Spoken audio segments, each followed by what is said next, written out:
በመጨረሻም እንግዲህ ቶክሲክ ትሬለሩ ለእይታ በቅቷል ወይም ታይቷል። ትሬለሩ ለእይታ ከበቃ በኋላም ደግሞ እናንተ ሶሻል ሚዲያ ላይ የተለያየ ቦታ ላይ አገላብጣችሁ ወይም ለማየት ሞክራችሁ ከሆነ አንድ ነገር ልብ ብላችሁ ሊሆን ይችላል። የተለያየ ቦታ ላይ ስለ ያሽና ስለ ቶክሲክ ከፍተኛ የሆነ ውይይት ተፈጥሯል። ዩቱብ ሆነ ኢንስታግራም ሆነ ወይም ሌሎቹ ሶሻል ፕላትፎርም ላይ እንዳለ ወይም ሶሻል ሚዲያ ላይ ይሄን ነገር ልብ ብላችሁ ሊሆን ይችላል። በየቦታው በሚባል ደረጃ አድናቂዎቹ በዚህ ትሬለር ዙሪያ ላይ በጣም በከፍተኛ ሁኔታ እየተወያዩ ነው ያሉት። በአንድ በኩል በጣም ብዙ የህንድ ፊልም አድናቂ ወይም ደግሞ ተመልካች የሆነ ሰው ከ4 ዓመት በኋላ በድጋሚ ያሽን በትልቅ ሲኒማ ወይም ደግሞ በትልቅ ስክሪን ለማየት በጣም ጓጉተዋል። እንዲሁም ኢንትረስታቸውን እያሳዩ ነው ያሉት። በሌላ በኩል ግን አንድ ትልቅ ጥያቄ የተነሳ ነው ያለው፣ ለዛውም በተደጋጋሚ ይህ ቶክሲክ የተሰኘው ፊልም እውነትም ከኬጂኤፍ የበለጠ ትልቅ ፊልም ይሆናል የሚል ጥያቄ ያስነሳ ነው። ይህ ጥያቄ ደግሞ አድናቂዎቹ እያስነሱትና እየጠየቁት ያሉት ብቻ አንድ ቲዮሪ አይደለም። ያሽ ራሱ ቀደም ብሎ የሰጠው ኢንተርቪው ላይ ወይም ደግሞ ንግግር ያደረገበት አንድ ቪዲዮ ሶሻል ሚዲያ ላይ እየዞረ ነው ያለው ወይም መነጋገሪያ ሆኗል። የቶክሲክ ዳይሬክተር ጊቱ ሞንዳስ ባለችበት ቦታ ላይ ያሽ ራሱ በጣም ተለቅ ያለ ነገር ተናግሮ ነበር ስለ ፊልሙ። ይህ ቃል ከተሰማ በኋላ አድናቂዎቹም ሆነ ፊልም ተመልካቹ ቶክሲክን ለማየት ያላቸው ፍላጎት ጣራ ነክቶ ነበር ወይም ሰማይ ደርሶ ነበር።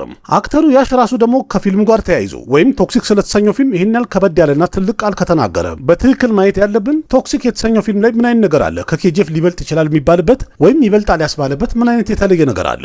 ስለዚህ ዛሬ ስለ ትሬለሩ ላወራለን የመጣሁት። ስለ ትሬለሩ እንኳን ቀደም ብዬ አውርቻለሁ፣ ግን ደግሞ ስለ ትሬለሩ ያነሳን የተወሰነ እንጮታለን። ያሽ ቀደም ብሎ የሰጠው ኢንተርቪው ላይ የተናገራቸውን ቃላቶች እናያለን። የፊልሙን ስኬልና ፊልሙ ላይ ያለው ዓለም የተገነባበትን መንገድ እና በዓለም አቀፍ ደረጃ ደግሞ በምን አይነት መልኩ ዲስትሪቢዩት ይደረጋል የሚለውን በደንብ በዝርዝር ለማየት እንሞክራለን። ይህን ሁሉ ነገር አንድ ላይ ስናየውም ደግሞ ግልጽ ብሎ የሚታየን ቶክሲክ የተሰኘው ፊልም ያሽ ይዞት የሚመጣው ቀጣይ ትልቅ ፊልም ብቻ ሳይሆን እውነትም ኬጂኤፍ ያስቀመጠውን ቤንችማርክ ወይም ደግሞ ሪከርድ ሰባብሮና በጥሶ የማለፍ አቅም አለው የለውም የሚለውን ነገር ለመወሰንና ግልጽ አድርጎ ለማየት ይቀለናል። መጀመሪያ ግን ቶክሲክና ኬጂኤፍን ከማነጻጸራችን ወይም ከማወዳደራችን በፊት በቅድሚያ መረዳት ያለብን አንድ ነገር አለ። ኬጂኤፍ የተሰኘው ፊልም ለምንድን ነው ይህን ያህል ትልቅ ፊልም የሆነው? ለምን ተወደደ? ምክንያቱም ኬጂኤፍ የተሰኘው ፊልም የሮኪ ባይን አንድ የግል ታሪክ የሚያሳይ ፊልም ብቻ አልነበረም። ራሱን የቻለ አንድ ሲኒማቲክ ዓለም ተፈጥሮበት ነበረ። ያም ደግሞ የራሱ መለያ ነበረው፣ የራሱ አትሞስፌር ነበረው። በጣም ትልቁ ነገር ደግሞ የራሱ የሆነ ከበድ ያለ ታሪክ ነበረው። በዚህ ፊልም ላይ ሮኪ ባይ ማለት አንድ ጋንግስተር ብቻ አልነበረም። የሮኪ ባይ ፐርሶናሊቲውና ስክሪን ፕሬዘንሱ ወይም በሲኒማ ላይ ሲታይ በትክክል ተመልካቹ እንዲረዳ የሚያደርገው ነገር ልክ ስክሪን ላይ ወይም ሲኒማው ላይ እንደታየ ተመልካቹ በትክክል የሚገምተውና የሚረዳው አሁን በጣም ከበድ ያለና ምርጥ ነገር ልናይ ነው ብሎ ሁሉም እንዲዘጋጅ ያደርገው ነበር። ኬጂኤፍ ሁለተኛው ክፍል ደግሞ ወይም ቻፕተር 2 ለእይታ ከበቃ በኋላ ሮኪንግ ስታር ያሽ ፖፑላሪቲ ወይም ደግሞ ስታር ደግሞ ምን ያህል ደረጃ አድጓል ወይም ከፍ ብሏል የሚለውን እንኳን ለእናንተ እንግዳ ነው ብዬ አላስብም። ይህ ፊልም ሮኪንግ ስታር ያሽን የከነር ሲኒማ ትልቅ ሱፐርስታር አደረገው ብቻ ሳይሆን የሚባለው የዚህ አክተር ማንነቱና ስራው ስሙ በመላው ህንድ ላይ ሁሉም ሰው ፈልፍሎ እንዲያጠይቅና እንዲያይ ያስገደደ ፊልም ሆነም። ከዛ በኋላ የፓን ኢንዲያም ትልቁ የፉክክር መድረክ ላይ ቀደም ካሉ ከትልቅ ሱፐርስታሮች ጋር አብሮ ትከሻ ለትከሻ የሚጋፋ አክተር መሆን ቻለ። ስለዚህ ዛሬ ላይ አንድ ሰው ተነስቶ ቶክሲክ የተሰኘው ፊልም ከኬጂኤፍም ይበልጣል ትልቅ ፊልም ይሆናል ሲባል አባባሉ ቶክሲክ የተሰኘው ፊልም ከኬጂኤፍ የበለጠ አክሽን ይኖረዋል ማለት አይደለም፣ ወይም ደግሞ በጣም ውድ የሆኑ ሎኬሽኖችና ስኬሉ ከፍ ያለ አክሽኖችና ሎኬሽኖች ይታያሉ ማለት አይደለም። ወይም በዚህ ብቻ አንፈርጀውም። ቶክሲክ ኬጂኤፍን በልጦና የተሻለ ሆኖ ለመገኘት ወይም ደግሞ መገኘት ካለበት ተለቅ ያለ ዓለምን፣ ተለቅ ያለ የፕሮዳክሽን ስኬል፣ ጠንከር ያለ ዓለም አቀፍ የሆነ ዲስትሪቢዩሽን ያስፈልገዋል። ከሁሉም በላይ ደግሞ ወሳኝና ዋና የሚባለው ከኬጂኤፍ የበለጠ ተጽዕኖ የሚፈጥርና ተመልካችን የሚስብ ምርጥ ነገር ማቅረባቸው ግዴታ ነው ማለት ነው። ግን ደግሞ በጣም አስደናቂው ነገር ቶክሲክ የተሰኘው ፊልም እንደሚሰራ አናውንስ ከተደረገበት ጊዜ ጀምሮ ቲዘሩ ለእይታ ሲበቃ አሁን በቅርቡ ትሬለሩ ለእይታ እስከበቃበት ሰዓት ድረስ በተመልካቹ መሃል ከፍተኛ ጉጉት የፈጠረውም ደግሞ ዋና ምክንያቱ ደግሞ በአሁኑም ሮኪንግ ስታር ያሽ በዚህ ፊልም ላይ ወይም ቶክሲክ በተሰኘው ፊልም ላይ ላርጀር ዛን ላይፍ በሚባለው እጅግ በጣም በተካበዱና በተጋነኑ አክሽን ሲኖች በድጋሚ ተመልካቹ ሊያዩ ስለሆነ ጉጉቱ ከፍተኛ ነው። ግን በአሁኑ ፕሬዘንቴሽኑ ያ ኬጂኤፍን የወደዱት ወይም ደግሞ ኬጂኤፍ ላይ የነበረው የሮኪ ባይ አይነት ፕሬዘንቴሽን እንደሌለ በደንብ እያየን ያለ ነው። ምክንያቱም በዚህ ፊልም ላይ የገጸ ባህሪዎቹ ወይም የካራክተሮቹ ዓለም በጣም ዳርክ ነው። ምንም የማይገመትና ሚስጥራዊ ነገር የበዛበት ሆኖ ይታያል። አሁንም እዚህ ጋር አለ ትልቅ ጥያቄ አለ እና ትሬለሩ ላይ እኛ ያላየነው ምን አይነት ነገር አለ እንዴ? ተመልካቹ ቶክሲክን አንስቶ ከኬጂኤፍ ጋር ሊያወዳድርና ሊያነጻጽር የቻለው ለምንድን ነው? ወይም ይበልጣል የተባለው ለምንድን ነው? በመጀመሪያ ወይም በአንደኛ ደረጃ ላይ የምናየው ማንኛውም ፊልም ላይ ተመልካቹ በመጀመሪያ ፊልም የሚያደርገው ወይም የሚመስጠው ዋና ነገር የሚባለው ምንድን ነው? የዛ ፊልም ዓለም ነው። ኬጂኤፍ ፊልም ላይ የነበረው ዓለም ሁላችሁ መቼስ ታስታውሱታላችሁ። በጣም በጥልቀትና አተኩሮ ነበር የሰሩት። የኬጂኤፍ ፊልም ጠቅላላ ዓለሙ እንዲሁም ታሪኩ አንድ አስገራሚ የሆነ አካባቢ ላይና በዛ ዓለም ውስጥ ደግሞ ስልጣንና ከፍታን ለማግኘት በሚደረግ ከፍተኛ ግብግብና ትግል ላይ የሚያጠነጥን ነበረ።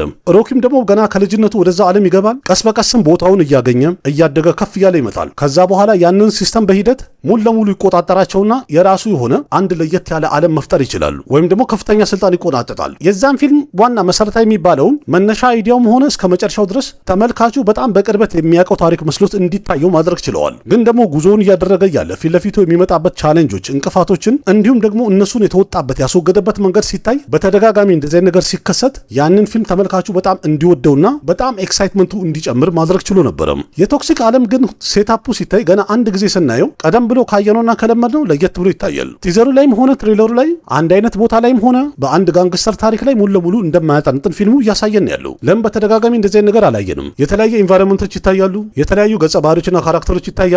ከዛ በላይ በጣም ግራ የሚያጋባው የፊልሙ ታሪክ በተለያየ ዓለም ላይ በተለያየ ጊዜ ላይ እንዲሁም ደግሞ የተለያየ አይነት ኤክስፒሪየንስ እንደምናይበት ወይም ወጣ ያለና ለየት ያለ ነገር እንደሚያሳዩን በደንብ የሚያረጋግጥ ነገር አለው። ይህ ነገር ደግሞ ቶክሲክን ከኬጂኤፍ በጣም የተለየ ማንነትና በጣም ተጠባቂነቱን እንዲጨምርና ጉጉት የፈጠረ ነገር ሆኗል። ምክንያቱም በቶክሲክ ፊልም ላይ ቀለል ያለ የአንድ ጋንግስተር ታሪክን ጉዞውን የህይወት ታሪኩን የሚያሳይ ፊልም እንዳልሆነ አረጋግጦልናል። ፊልሙ ሲጀምር ገና ትንሽ ነው። ከዛ በኋላ ቀስ በቀስ አገሪቱ ላይ እጅግ በጣም ኃይለኛና አስቸጋሪ የተባለ ጋንግስተር ይሆናል የሚባለው አይነት ታሪክ አይደለም ሙሉ ለሙሉ። ምክንያቱም የቶክሲክ ፊልም ሴታፑ በአጠቃላይ የማይገመትና ምንነቱን እንደዚህ ነው ብለን አሁን ላይ ለመናገር የማያስደፍር አይነት ነገር እያሳዩን ያሉት። የፊልሙ ትክክለኛ መነሻ ታሪክ ምን እንደሆነ፣ በእያንዳንዱ ካራክተሮች መሃል ያለው ግንኙነትና ኮኔክሽናቸው ምን እንደሆነ እና የያሽ ካራክተር ደግሞ ወይም ደግሞ የመሪ ተዋናዩ ካራክተር በዚህኛው ዓለም ላይ የትኛውን ቦታ ይዞ ነው የሚጫወተው? የፊልሙ ቲዘርም ሆነ ትሬለሩ ይህን ጥያቄ በትክክል ሊመልስልን አልቻለም። ግን በጣም አስገራሚው ነገር ይህ ነገርና ግራ ማጋባቱ ፊልሙ በጣም እንዲጠበቅና ኢንትረስቲንግ የሚያደርግ ታሪክ ሊኖረው ይችላል ተብሎ እንዲጠበቅ ያደረገው ዋና ምክንያት ሆነዋል። ኬጂኤፍ የተሰኘው ፊልም ገና ሲጀምር ስናየው የሮኪ ባሂ ምኞቱና ፍላጎቱ ምን እንደሆነ በግልጽ ተረድተን ነው የምናየው።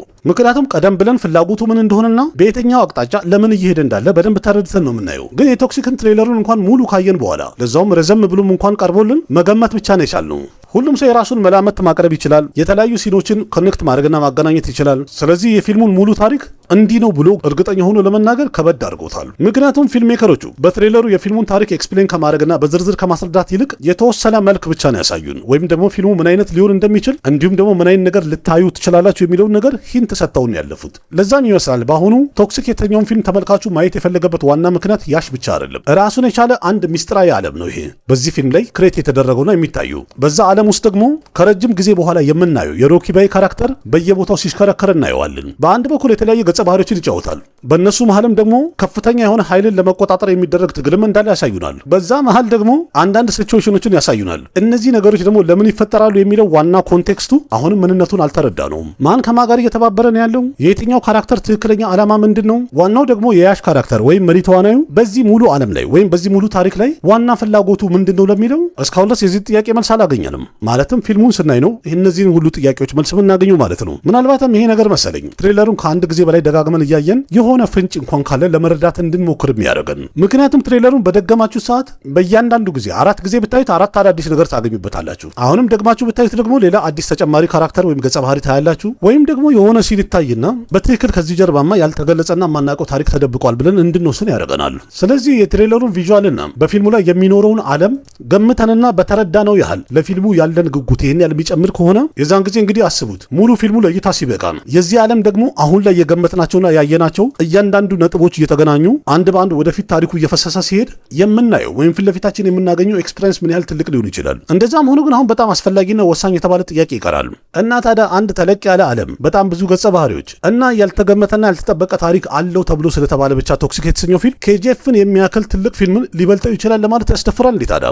ወይስ ደግሞ የኬጂኤፍ ፊልም ቤንችማርኩ በጣም ከፍተኛ ስለሆነ ያንን በልጦ ለመሄድ ቶክሲክ የተሰኘው ፊልም ከዚህ የበለጠ ነገር ይጠበቅበታል? ብዙ አይነት ነገር ማዘጋጀት አለባቸው። እዚህ ጋር እንግዲህ አሁን በትክክለኛው ቶክሲክ የተሰኘው ፊልም ከኬጂኤፍ ጋር በምን መልኩና ለምን ይነጻጸራል የሚለውን ማየትና መረዳት እንችላለን። ቶክሲክ የተሰኘው ፊልም ላይ ትሬለሩ ላይ አንድ ለየት ያለ ነገር አይተናል። ያ ነገር ከታየ በኋላም ደግሞ የተመልካቹን ጉጉት እጅግ በጣም ማሳደግና ጣራ ማስነካት ችሏል። ያም ደግሞ የያሽ ካራክተር ነው። ምክንያቱም በዚህ ፊልም ላይ አንድ ያሽን ብቻ አይደለም ያየነው፣ አይሚን በዚህ ትሬለር ላይ ማለት ነው። እንዲያውም በዚህ ፊልም ላይ ከሁለት በላይ የተለያዩ ካራክተሮችና ገጸ ባህሪዎች ሊኖሩ ይችላሉ ብለን እንድንደፈር አድርጎናል። በእርግጥ ሁለቱ እንኳን ራያና ትኬት ፊት ለፊት እንደሚጋፈጡና ግብግብ እንደሚፈጥሩ እርግጠኛ ሆነን መናገር እንችላለን ወይም አውቀነዋል። ለሌላ አክተር አሁን ይሄ ኮንሰፕት ቢነገርና ወይም እንደዚህ ፊልም ይዞ ይመጣል ቢባል ያን ያህል ሰርፕራይዝ የሚያደርግና ለየት ያለ ነገር ላይኖረው ይችላል። ግን አሁን እያወራን ያለነው ስለ ሮኪንግ ስታር ያሽ ነው። ይህ አክተር ቀደም ብሎ በአንድ ገጸ ባህሪ ወይም በአንድ ካራክተር በመጣ ሰዓት ተመልካቹ ይህን ያህል ከፍ አድርጎ ጣራ ካስነካው ዛሬም እንኳን በጣም ብዙ ተመልካች በዛ ካራክተር ነው ይህን አክተር በደንብ እየለየውና እያወቀ ያለው። እሱም ደግሞ ሮኪ ባይ የሚለው ነው። ስለዚህ ያንን አክተር ራሱ አንድ ፊልም ላይ በሁለት በተለያዩ ገጸ ባህሪዎች ማየት በራሱ ለተመልካቹም ሆነ ለአድናቂዎቹ እጅግ በጣም የሚያስደስትና የሚያዝናና ኤክስፐሪንስ ይሆናል። ፊልም ሜከሮቹም ደግሞ አንድ ለየት ያለ ኤክስፐሪመንት እያደረጉ ነው ያሉት። ደግሞ ገጸ ባህሪ ብቻ አይደለም፣ በትሬለሩ ላይ የታዩት አክሽን ሲኩዌንሶችና ቫዮለንሱ፣ ጭካኔው፣ ብሩታል ሲኑ አንድ ላይ ሲታይ እስካሁን ድረስ ካየነው በጣም የተለየ እና አስገራሚ ካራክተር ይዞ እንደመጣም በደንብ የሚያረጋግጥ ነገር አለው። በአንዱ ብቻ ሳይሆን በሁለቱም። አሁን በቅርቡ እንደምታስታውሱት አኒማል የተሰኘው ፊልም 2023 ላይ ማለት ነው ረንቢር ከፑር እንደዚህ ብሩታል የሆነ ወይም ደግሞ ጭካኔ ያለበት ፊልም ይዞ በመጣ ሰዓት ላይ ተመልካቹን እንዳለ በጣም አስገርመው ነበርም። በመቀጠል ደግሞ ዱረንደር የተሰኘው ፊልም ላይ ረንቪር ሲንግን እጅግ በጣም ጭካኔ የበዛበትና ቫዮለንስ በሆነ ካራክተር ተመልካቹ እጅግ በጣም ወዶት ነበርም። ግን ቶክሲክ የተሰኘው ፊልም ላይ እነዚህ ብሩታል ሲኖችና ቫዮለንስ መጠናቸው ሲታይ እነዚህ እስካሁን ድረስ ሁለቱም ፊልሞች ላይ ያየናቸውን ኢንቴንሲቲ ደረጃውን እጅግ በጣም ያሳደገና ከፍ ያደረገ የሚመስል ነገር አለው። ታዲያ እነዚህ ሲኖች ትሬለር ላይ ብቻ ይህን ያህል በጣም ምርጥ ሆኖና ዘግናኝ ሆኖ በስቶ ከታየ በትክክለኛ ሁሉም ሊጠይቅ የሚችለው እንግዲህ ፊልም ሜከሮቹ በፊልሙ ላይ እነዚህን ሲኖች ምን ያህል ቦታ ላይ አድርገውታል ማለት ነው። ምን ያህል ብዛት አለው ማለት ነው። እዚህ ጋር አሁን ስንደርስ ከኬጂኤፍ ጋር የምናነጻጽርበት ደረጃ የበለጠ ኢንተረስቲንግ ያደርጋል። ኬጂኤፍ የተሰኘው ፊልም ላይም አክሽን ነበረ፣ ቫዮለንስም ነበረ። የሮኪ ባይ ደግሞ ፋይት ስታይሉና ንዴቱ እጅግ በጣም ፓወርፉል ነበረም። እንደዛም ሆኖ ግን የእሱ ትሪትመንቱ ወይም ከብዙዎቹ ጋር በሚገናኝ ሰዓት የሚያደርገው ተግባራት በደንብ ሲታይ ኬጂኤፍ ላይ ማሳፒል ወይም ደግሞ ብዙሃኑ የሚወደውና እንዲሁም ደግሞ ላውድ የሚባል ነበር። በጣም የተጋነነ ነበረ ማለት እያንዳንዱ አክሽን ላይ ቁጣውና ንዴቱን ስናየው ትንሽ የተካበደ ነገር ነበር አይደለ? ያም ደግሞ ያስደስት ነበር ሲታይ። ግን ቶክሲክ የተሰኘው ፊልም ላይ ያለውን አክሽን ከኬጂኤፍ ጋር ስናነጻጽረው ወይም ደግሞ ስንመዝነው ጎን ለጎን አድርገን ስናየው አክሽኑ በጣም ሮው የሆነ ወይም እጅግ በጣም ለየት ያለ አዲስ ነገር እንደያዘ የሚረብሽና ከፍተኛ ቁጣ ያለበትም እንደሆነ በደንብ አሳይተውናል። ይህም ማለት ቶክሲክ የተሰኘው ፊልም ላይ አንድ ፋይትንና ግብግብን በማየት የምንደሰትበትና የምንዝናናበት ፊልም አይደለም። እንዲያውም የቶክሲክ ፊልም ሜከሮች ተመልካቹን በእያንዳንዱ ግብግብና ጸብ መሃል ተመልካቹ ሌላ ለየት ያለ ነገር ኤክስፐሪንስ እንዲያደርግና ፊል እንዲያደርግ የፈለጉም ይመስላል። ያ ነገር ደግሞ ምናልባት ለተመልካቹ ብዙ ምቾት እየሰጠ ሳይሆን እየረበሸና እያስጨነቀ ግን እያዝናና የሚታይ እንዲሆን ለማድረግ የሞከሩ ይመስላል። በዛ ላይ ደግሞ ያሽን እስከዛሬ ድረስ ያላየንበት አዲሱ ገጸ ባህሪው ትኬት የተሰኘው ይህንን ፊልም የበለጠ ከታሰበውና ከተገመተው በላይ ትርምስምሱ እንዲወጣ አድርጎታል። የሮኪ ባይን የተለያዩ መልኮች ቀደም ብለን አይተናል። ረጅም ጸጉሩን ጺሙን በዛ አድርጎ ቢርዶ ነው። እንዲሁም ከዛ ሌላም የተለያዩ ስታይሎችን አይተናል። ግን ቶክሲክ የተሰኘው ፊልም ላይ ትኬት በሚለው ካራክተር አቀራረቡና ፕሬዘንቴሽኑ በጣም ለየት ያለ ስለሆነ አንድ ጊዜ ገና ስናየው ያሽ እንደሆነ እንኳን እናውቀዋለን። ግን ገጸ ባህሪው ደግሞ ከዚህ በፊት ያየነው አይነት ከነጨራሹ አይደለም። በተለይ ደግሞ አንዳንድ ሲኖች ላይ ያቀረቡበት መንገድ ቀደም ካሉት ስክሪን ኢሜጆቹ በጣም የተለየ ስለሆነ ተመልካቹ ይህን ነገር ካየ በኋላ ለመቀበል ምናልባት አንድ ለየት ያለ ኤክስፒሪንስ ወይም ደግሞ ለየት ያለ ፊሊንግና ስሜት ይቀሰቅሳል ተብሎ የሚገመት ነው። እዚህ ጋም ከደረሳችሁ በኋላ እንግዲህ በቃ ይሄ ብቻ ነው እያላችሁ ከሆነ አይ ገና ነው፣ ሌላ አንድ ጥያቄ ይቀራል። ትሬለሩ ሊወጣ ሲል ባለፈው ማውረቻችሁ ነበረ ያሽን 3 የተለያዩ ካራክተሮች ፖስተሩ ላይ ለጥፎ ነበር ያሳዩን እና እነዚህ 3ቱ ገጸ ባህሪዎች በዚህ ፊልም ላይ ምን ጋር ነው እንዲ ያሉት? ያየነው እኮ ራያና ትኬትን ብቻ ነው አይደል? አንዱ ማን ነው ታዲያ? በትክክለኛው ገጸ ባህሪያቸው ምንድን ነው? በትክክለኛው ግን እነዚህ 3ቱ ገጸ ባህሪዎች በተለያየ ፌዝ ላይ ነው የሚታዩት ወይም በተለያየ ጊዜ ላይ። አሁን እንኳን እኔን ብጠይቁኝ ይህን ያለ የተረጋገጠና ግልጽ የሆነ መልስ የለም። ግን እስቲ ቆም ብላችሁ አስቡትማ 3ቱንም ካራክተሮች በፊልሙ ላይ ታሪካቸውን በትክክል ቢልድ ማድረግ ከቻሉና በትክክል ከተመልካቹ ጋር ኮኔክት እንዲሆኑ ማድረግ ከቻሉ 3 ሰዓት እንኳን ርዝመት ቢኖረው ፊልሙ እነዚህን 3ቱን ካራክተሮች በተለያየ ሰዓት ላይ በቂ በሆነ መልኩ ተመልካቹ ፊል እንዲያደርገው እንዲሁም እንዲረካበት አድርገው ቢያቀርቡት ከዛ ደግሞ ልክ ታሪኩ ሲጠናቀቅ ክላይማክሱ ላይ ሁሉንም አንድ ላይ አምጥተው ወይም ታሪኮቹን እንዳለ የሚደመድሙበት መንገድ እርግጠኛ ነኝ ትሬለሩ ላይ እንዳሳዩን ከሆነ በፊልሙ ላይ በጣም ትኩረት የሚስበውና የሚመስጠው እንዲሁም ለየት ያለው ቦታ እሱ ይሆናል ተብሎ ይጠበቃል። እንደዛም ሆኖ ግን ትልቅ ጥያቄ አለ። እስከ ፊልሙ ክላይማክስ ወይም ደግሞ እስከ ታሪኩ መደምደሚያ ድረስ ተመልካቹ በትክክል ኮኔክት ሆኖ እንዴት ብሎ ያደርሱታል? በምን አይነት መልኩ ሰው ነቃ እንዳለ ሳይሰለቸው መድረስ ይችላል? እነዚህ ገጸ ባህሪዎች ውስጥ ደግሞ አንደኛው ሌላኛውን ለማጥፋት ለምንድን ነው ከፍተኛ ትግል የሚያደርጉት? በእነሱ መሀል ሲናል ትልቅ አለመግባባት እንዴት ሊፈጠር ቻለም? ስለዚህ የፊልሙ ታሪክ እስከ መጨረሻው ድረስ እስከሚደርስ ድረስ እነዚህን ሁሉ ጥያቄዎች እየመለሱልን ሲሄዱ የፊልሙ ጉዞ እጅግ በጣም አዝናኝና ትኩረት የሚስብ ይሆናል ማለት ነው። ስለዚህ ባጭሩ ይሄ ሁሉ ነገር ሲቀርብና አቀራረቡ ቶክሲክ የተሰኘው ፊልም በቪዥዋል ብቻ ሳይሆን በታሪክም በጣም የዳበረና ያደገ ፊልም እንደሚሆን እንዲሁም ተመልካቹን ሊያዝናና የሚችል ፊልም እንደሚሆን ይመሰከርለታል፣ ይረጋገጣል ተብሎ የሚጠበቀው ዋና ቁልፍ ነገር ያለው እዚህ ጋር ነው። ምናልባትም ደግሞ በሲኒማ የሚያዩ ሰዎች በእርግጠኝነት በጣም ትልቅ የሆነ እንዲሁም በአይነቱ ለየት ያለ ሲኒማቲክ ኤክስፒሪየንስ ያሳልፋሉ። ምክንያቱም ትሬለሩን ካየን በኋላ አንድ ነገር ግልጽ ወጥቷል። ቶክሲክ የተሰኘው ፊልም ላይ ያለው ኢንቫይሮንመንት ጠቅላላ አንደኛ የማይገመት ነው፣ ሁለተኛ ደግሞ እንደለመድ ነው ፊልም ወይም ቀደም እንዳሉት ፊልሞች ይህን ያህል ምቾት ሰጥቶንና እየሳቀን እየተዝናናን የምናየው ፊልም አይደለም። እንደዛም ሆኖ ግን አሁንም ከኬጂኤፍ ጋር እናነጻጽር ከተባለ የሮኪ ባይ አድናቂዎች ያንን ካራክተር በድጋሚ ፈልገው ከነበረ ወይም እንደ ኬጂኤፍ ቀለል ያለና ከመነሻው እስከ መጨረሻው ድረስ አንድ ነገር እየጠበቁ የሚያዩ ከመሰላቸው ምናልባት ምቾት ላይ ሰጣቸው ይችላል ተብሎ የሚገመትበት ዋና ነገር ይሄ ነው። ዋና ምክንያቱ ደግሞ ከኬጂኤፍ ፊልምና ከሮኪ ባይ ጋር ተመልካቹ ያለው ኢሞሽናል ኮኔክሽን ሲታይ ያሽ ሌላ ማንኛውም ፊልም ይዞ መጥቶ እንኳን በቀላሉ ያንን በልጦና ተክቶ ትሄዳል ለማለት የሚደፈርበት ደረጃ ላይ እንኳን አለን ብዬ አይደለም። እንደዛ ይሆናል ይበልጠዋል ብሎ በቀላሉ መናገር ያናል ቀላል አይደለም። እኔም እንኳን አንዳንድ ጊዜ ቆም ብዬ ሳስበው ገና ያሽ የሆነ ፊልም ይሰራል ሲባል እውነት በትክክል ይዞት የሚመጣው ገጸ ባህሪ ሮኪ ባይ የሚለውን ገጸ ባህሪ ወይም ደግሞ ኬጂኤፍ ላይ የነበረውን ሮኪ ባይ ሪፕሌስ ሊያደርገው ይችላል፣ ሊበልጠው ይችላል፣ ከኬጂኤፍ በላይ ተመልካቹ ሊቀበለው ይችላል ይህን ፊልም የሚለው ጥያቄ ፊት ለፊት ነው የሚመጣው። እንደዛም ሆኖ ግን አንድ ነገር ፊት ለፊታችን ግትር ይላል። ያሽም ራሱ በተደጋጋሚ ሲናገረው የሚሰማ ነው። ለዛውም ይህን ነገር በተለያየ ኢንተርቪዎች ላይ አይደለም ትልልቅ የተባሉ ሚዲያ ፕላትፎርሞችና ቻናሎች ላይ ሲናገር የተሰማው ነው። እንደሚታወቀው ከኬጂኤፍ በኋላ ረጅም ጊዜ ጋፕ ፈጥሯል ወይም ረፍት አድርጓል። በዛ ሰዓት ላይ ለአድናቂዎቹ አንድ ቃል ገብቶ ነበርም። ተመልሼ በሲኒማ ስክሪን ላይ ስንገናኝ አንድ ለየት ያለና አዲስ ነገር ይዤላችሁ እመጣለሁ። ለዛውም ደግሞ አዲስ ነገር ብቻ አይደለም ከኬጂኤፍ የበለጠ በጣም ትልቅ ነገር ይዤላችሁ እንደመጣ እርግጠኛ ሆኑ እያለ ሲደጋግም ተሰምቷልም። ስለዚህ በትክክለኛው አክተሩ እንደዚህ ካለ ደግሞ ይዞት የሚመጣው ፊልም ምን ሊሆን ይችላል የሚለው ኤክስፔክቴሽን እና የሚጠበቀው ነገር በጣም ትልቅና ከበድ ያለ ነው ማለት ነው። ግን እንደሚታወቀው ለብዙ ዓመታት ማለት ያለፉት 3-4 ዓመታት ትክክለኛ አናውንስመንት ወይም ደግሞ የትኛው ፊልም እንደሚሰራ በግልጽ ስላልተወራና ስላልተነገረ አድናቂዎቹ ትንሽ ቅሬታ አሰምተው ነበረ። ቃል ከገባ በኋላ ለምንድነው ፊልም ይዞልን የማይመጣው የሚለው ቃል ተሰምቷል። በርግጥ ከዛ በኋላ ቶክሲክ የተሰኘ ፊልም እንደሚሰራ አናውንስመንቱ ወጣ። በመቀጠልም ደግሞ ፊልሙ ይለቀቃል ተብሎ ማርች 19 ላይ ቀን በተቆረጠ ሰዓት ያ ቀደም ብሎ የነበረው ኤክሳይትመንትና ጉጉት ድጋሚ ተመልሶ ማየት ተቻለም። ግን ትክክለኛው ፍንዳታ ደግሞ ድምቅ ብሎ የታየው የፊልሙ ኦፊሻል ቲዘር ለይታ ይበቃ ሰዓት ነበረ። ምክንያቱም ቲዘሩ ያንን ሃይፕ ክሬፕ ማድረግ ችሏል። ቀደም ብሎ ኬጂኤፍ ቻፕተር 2 ላይ የታየውና ያልተጠበቀ የነበረውን ሃይፕ በድጋሚ ማየት ችለን ነበረ።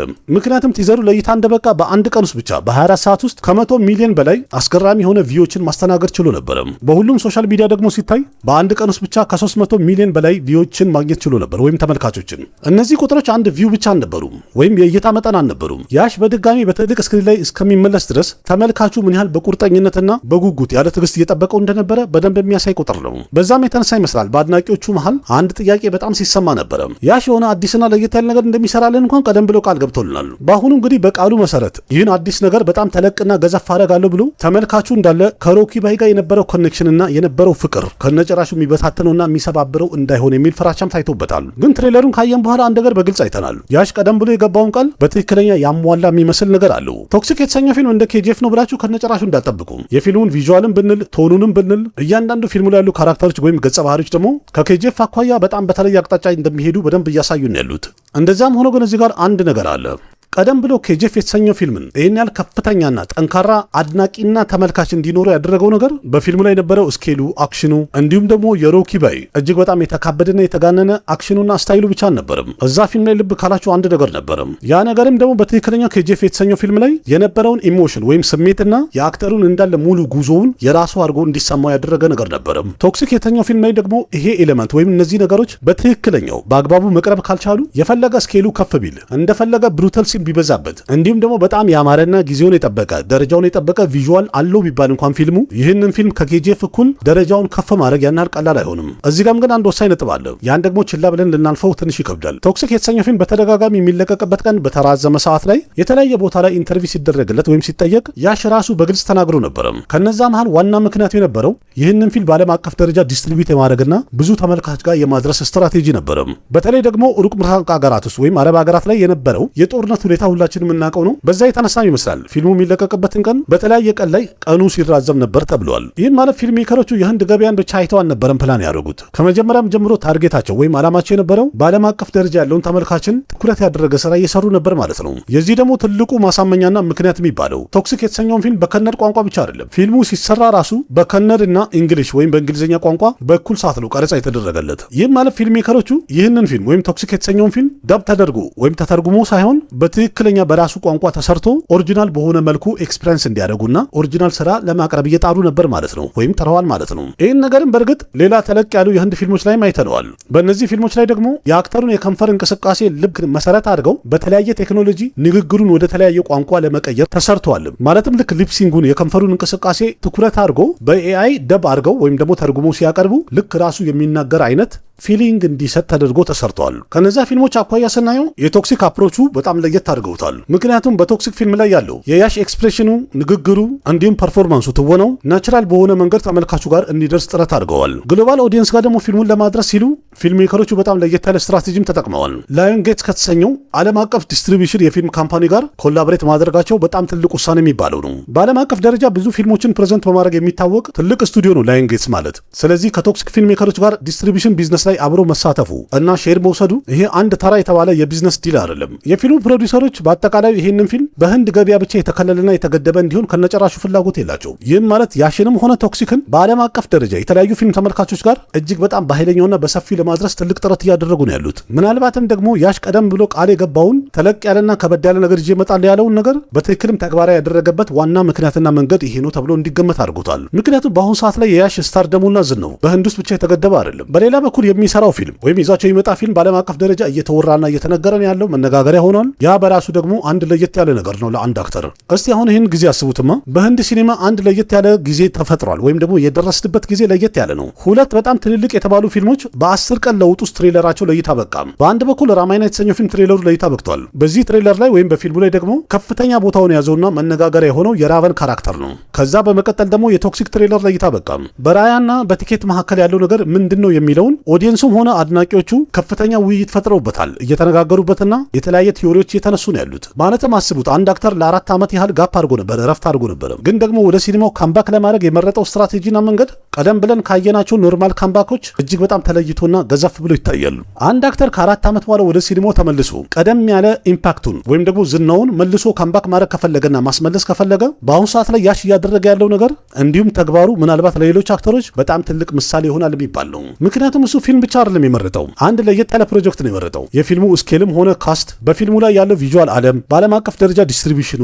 እና የማርኬቲንግ ስትራቴጂያቸው ሁሉም ነገር ከለበረውና ከተለመደው እጅግ በጣም የበለጠና ትልቅ እንዲሆን ተደርገዋል። በአሁኑ ሰዓት ላይ እንግዲህ አንዳንድ ሪፖርቶች እንደሚያሳዩት ከሆነ ቶክሲክ የተሰኘው ፊልም በአጠቃላይ በጀቱ ወደ 700 ኮሮር አካባቢ ደርሷል። እና ታዲያ ይህ ፊልም ምን ያህል ያስገባል ማለት ነው? ይህንን እንኳን አሁን መገመቱ ምናልባት መቸኮል ይሆናል። ግን አንድ የማይካድ ነገር አለ። ያሽም ሆነ ፊልም ሜከሮቹ የዚህም ፊልም ሃይፕ በጣም ለመገንባትና ለማሳደግ አንድም ነገር እንኳን አልተውም። አለ የተባለውን ሁሉንም ስትራቴጂ ተጠቅመዋል። በጣም አስገራሚ ነገር ደግሞ የቶክሲክ ፊልም ፕሮሞሽን ኦፊሻል በሆነ መንገድ ከመጀመሩ በፊት ያሽ በተዘዋዋሪ ይህንን ፊልም በራሱ መንገድ ፕሮሞት አድርጎት ነበረ። ያም ደግሞ ራማይና የተሰኘውን ፊልም በዓለም አቀፍ ደረጃ ፕሮሞት ለማድረግ ጉዞ ባደረገ ሰዓት ላይ በተጠየቀ ሰዓት ማለት ነው ሮኪንግ ስታር ያሽ ስለ ቶክሲክም ሜንሽን አደረገና ትልቁ የገበያ ቦታ ላይ ወይም ማርኬት ላይ ስለ ቶክሲክም መነጋገሪያ ርዕስ ሰጣቸው። ያ ፕላትፎርም ደግሞ ኮሚኮን የተባለው ኢንተርናሽናል ፕላትፎርም ነበረ።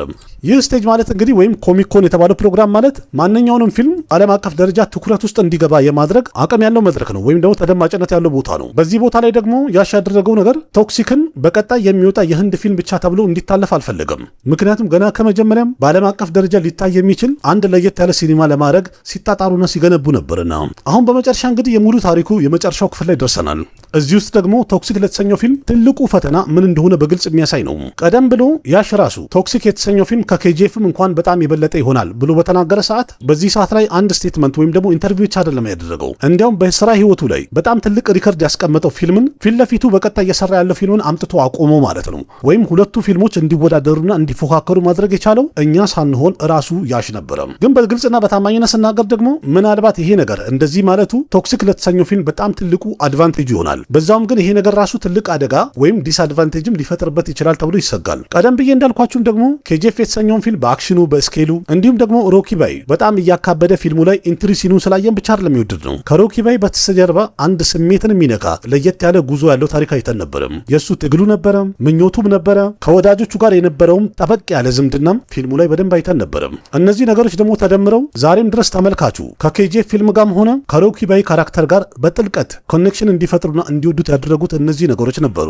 ቶክሲክ የተሰኘው ፊልም ላይም አንድ ለየት ያለ ዓለም እናያለን፣ ትልልቅ ገጸ ባህሪዎች እናያለን፣ አስገራሚ የሆኑ አክሽኖችንም ልናይ እንደምንችል አረጋግጠውልናል። አሁንም ፊልሙን ስላላየነው አንድ ጥያቄ ፊት ለፊታችን መጥቶ ይቆማል። እንግዲህ በትክክለኛው ይሄ ፊልምም ልክ እንደ ሮኪ ባይ ወይም እንደ ኬጂኤፍ ኢሞሽናሊ ተመልካቹን ኮኔክት ማድረግ ይችላል? ራያን ካየ በኋላስ ተመልካቹ ያ ስሜት ሊቀሰቀስበት ይችላል? ሮኪ ባይን ሲያይ የነበረው ስሜት በድጋሚ ይቀሰቀስበታል? ወይስ ደግሞ ትኬትና ሌሎች ካራክተሮችን ካየ በኋላ ተመልካቹ ያን ያህል ኢሞሽናል ቦንድ ይኖረዋል? ከሁሉም በላይ ደግሞ የቶክሲክ ታሪክ ካለቀ በኋላ እነዚህ ገጸ ባህሪዎችና ካራክተሮች በተመልካቹ አይምሮ ውስጥ ልክ እንደዛ ለስከመጨረሻ ድረስ ታተሙ ይቀራሉ? ልክ አሁን ኬጂኤፍ ስላችሁ አይምሮአችሁ ላይ ቁልጭ ብሎ የሚመጣው የሮኪ ባይ ካራክተር አለ አይደለ? እና ታዲያ የቶክሲክም ልክ እንደዚህ ይሆናል እንዴ? ትልቁ ፍርሃት እንግዲህ የፊልሙ ዳይሬክተር ጊቱ ሞህንዳስ ይህን ያህል ኢንተርናሽናል ማርኬት ላይ ተቀባይነት ያለው ማሲቭ የሆነ ወይም በጣም የተጋነንና ከበድ ያለ አክሽን ፊልሞችን ለዛውም ኮሜርሻል በሚባል ደረጃ ምንም ፊልም ሰርታ በስኬት አላየንም ነበረም። በእርግጥ ዳይሬክተሯ የፊልም አሰራር መንገዷ በጣም ለየት ያለ ነው። ስለዚህ ቶክሲክ የተሰኘው ፊልም ላይ እስከዛሬ ድረስ ከሰራቸው ፊልሞች አኳያ በጣም በተለየ መንገድ ተመልካቹን ትኩረት ለመሳብና የተመልካቹን አቀባበል ለማግኘት በጣም ጥራለች ተብሎ ይጠበቃል ወይም ይገመታል። ምናልባትም ደግሞ ይሄ ነገር መሰለኝ የዚህ ፊልም ትልቁ ጥያቄ።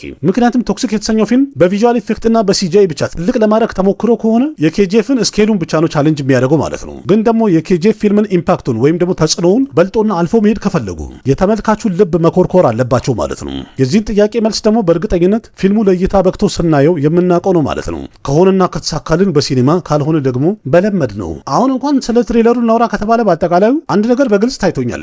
ቶክሲክ የተሰኘው ፊልም በስኬሉ ከኬጂኤፍ እጅግ በጣም የበለጠና በከፍተኛ ጥራትና በትልቅ ደረጃ እንደተሰራ እርግጠኛ አድርጎኛል። እና ታዲያ ራያ ውስጥ ልክ እንደ ሮኪ ባይ አይነት አይኮኒክ የሆነ የማይረሳ ካራክተር እናገኛለን። ጥቂትስ ደግሞ እዚህ ፊልም ላይ ሙሉ ለሙሉ ምን አይነት ካራክተር ነው የሚጫወተው? የእነዚህን ሁሉ ጥያቄዎች መልስ ፊልሙን ስናይ ነው የምናውቀው። እንግዲህ እናንተም ትሬለሩን በትክክል ካያችሁት ቀለል ያለ ጥያቄ ልጠይቃችሁ። ትሬለሩን ካያችሁ በኋላ እናንተ ራያ በጣም መሰጣችሁ ወይስ ጥቂት? እኔን እንኳን ከጠየቃችሁኝ ልመልስ የምችለው እንግዲህ ኮሜንት ላይ እናወራበታለን ከነ ምክንያቱ ማለት ነው። ግን የእናንተ ምርጫ የትኛው ነው? በእርግጥ ሁለቱንም ካራክተሮች በሲኒማ ላይ በትክክል እንደሚያሳዩንና ታሪካቸውን ደግሞ ኮኔክት እንድናደርግ እንደሚያደርጉን ምንም ጥርጥር የለኝም። አሁን ተራዊ እናንተ ነው። ለራያ ነው ኤክሳይትድ የሆናችሁት ወይስ ደግሞ ትኬትን ለማየት? ይህንን ኮሜንት ማድረግ እንዳትረሱ። በትክክልም ደግሞ እናንተ ከመሰላችሁ ቶክሲክ የተሰኘው ፊልም የኬጂኤፍን ቤንችማርክ ወይም ሪካርዱን በልጦ ይሄዳል ብላችሁ ካሰባችሁ ከነ ምክንያቱ እስቲ ኮሜንት ላይ ጻፉልኝ። ይህን ቪዲዮ ደግሞ እዚህ ድረስ ካያችሁ እርግጠኛ ነኝ ለድካሜ አንድ ላይክ እንኳን ይገባኛል። ቪዲዮ ላይም ደግሞ ተሳተፉ፣ ላይክ አድርጉ፣ ኮሜንት አድርጉ። ምክንያቱም ይህንን ታሪክ እንደዚህ በዝርዝር ማቅረቡ ያን ያህል ቀላል ነው ብላችሁ አታስቡት። ቪዲዮ እንደተመቻችሁ እርግጠኛ ነኝ። ከተመቻችሁ ላይክ አድርጉ፣ ያላችሁን ሀሳብ አስተያየት በኮሜንት ግለጹ፣ ለጓደኞቻችሁ ሼር አድርጉ። ከህንድ ሲኒማ ጋር የተያዙ እንግዲህ የተለያዩ ፕሮግራሞችን እንዲሁም ታሪኮችን መከታተልና ማወቅ ብትፈልጉ ከሆነ ይህን ቻናል ሰብስክራይብ አድርጉ። ልክ እንደዚህ ያዝናንቁ ነገር የሚያስጨብጡ የተለያዩ ከህንድ ፊልም ጋር የተያዙ ታሪኮችን በዚህ ዩቲዩብ ቻናል ተራ በተራ እናወራለን፣ አቀርብላችኋለሁ። በሌላ ምርጥ ቪዲዮ ድጋሚ እስከምንገናኝ ድረስ አቅራቢያችሁ ቃሲም ነበርኩኝ። ደህና ሁኑ። ባባይ